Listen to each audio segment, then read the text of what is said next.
بسم اللہ الرحمن الرحیم۔ السلام علیکم دوستو، یہ کہانی ہے ایک کسان کی۔ اس کا نام احمد تھا۔ احمد کے 3 بیٹے تھے۔ وہ اپنے گھر میں بہت خوش تھے، لیکن احمد ایک بات سے بہت پریشان تھا۔ اس کے بیٹے بہت سست اور کام چور تھے۔ وہ کام کاج میں بالکل اس کی مدد نہیں کرتے تھے۔ آخر بہت سوچنے کے بعد اس کے ذہن میں ایک ترکیب آئی۔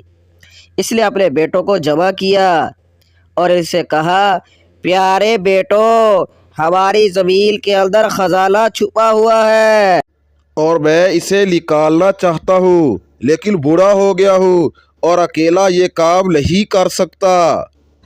اس لیے اگر تم میرا ساتھ دو تو ہم یہ کام مل کر کر لیں گے۔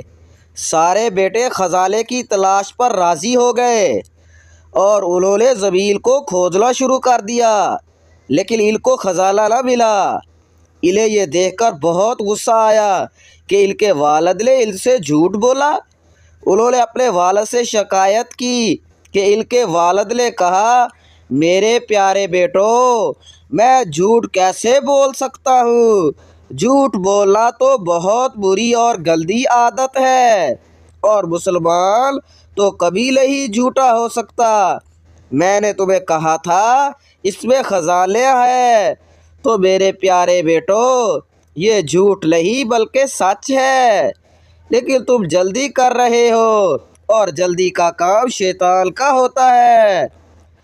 تم وہ کرو جو میں تمہیں بتاتا ہوں۔ یہ بیج لو اور زمین میں ڈال دو۔ جب سارے بیٹوں نے مل کر بیج ڈال دیے تو کسان نے کہا، آؤ اب وضو کرو اور نماز پڑھ کر اللہ تعالیٰ سے دعا کرو، اللہ بارش برسا دے۔ سب نے وضو کیا، نماز پڑھی اور بارش کی دعا کی۔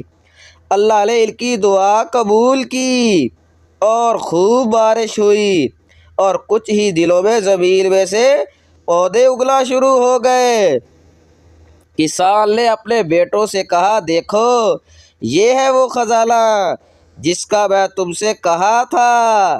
جب کوئی شخص محنت کرتا ہے تو اس کو اس کا پھل ضرور ملتا ہے۔